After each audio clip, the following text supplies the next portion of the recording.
আমরা কিন্তু পেঁয়াজ ছাড়াও রান্না করি, অনেক তরকারি আছে যা পেঁয়াজ ছাড়াই করা হয়। তো বেগুন দিয়ে বেগুনি না খেয়ে আরও যে সবজি সহজলভ্য আছে সেটা দিয়ে খেলেই হয়, আমরা তাই খাই।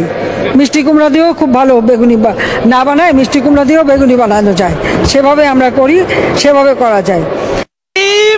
মারো মুঝে মারো মারো মুঝে রতনে রতন চেনে শিয়ালে চেনে কচু।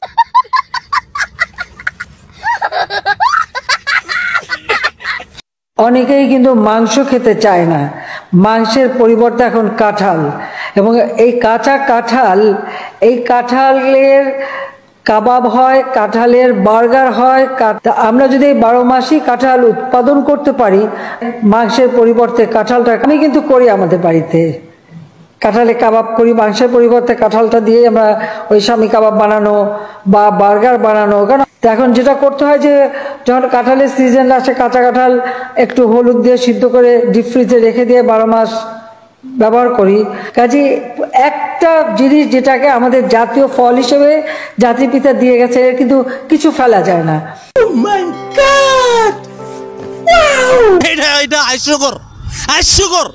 জনগণের জন্য বর্ষাকালে খুব স্বাভাবিক, বর্ষাকালে তো আর কাঁচা মরিচের খেতে কিন্তু কেউ মরিচ তুলতে যেতে পারে না। সবাইকে আহ্বান করবো এখন থেকে কাঁচা মরিচ কিনে রোদে শুকায় রেখে দেন, বর্ষাকালে যখন দাম বাড়বে ওটা কিছু একটু পানিতে রাখলে কিন্তু আবার তাজা হয়ে যায়, আবার রান্না করে খাওয়া যায়। সহজ বুদ্ধি, আমি তো এটাই বলি, যেগুলি শুকায় রেখে দেন।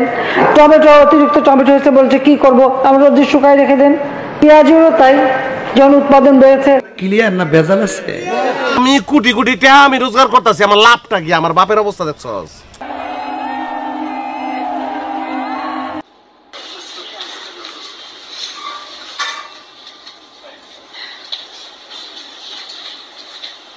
শেখ হাসিনার পর আপনাদের কি হবে সেটা আমারও চিন্তার বিষয় না, আমার পরিবারের আর চিন্তার বিষয় না, আপনারা বুঝবেন।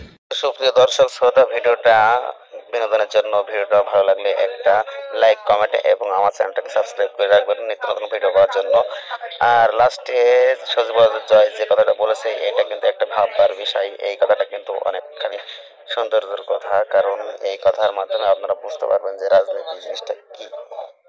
আজকে সবাই ভালো থাকবেন, সুস্থ থাকবেন, সবাইকে ধন্যবাদ। আসসালাম।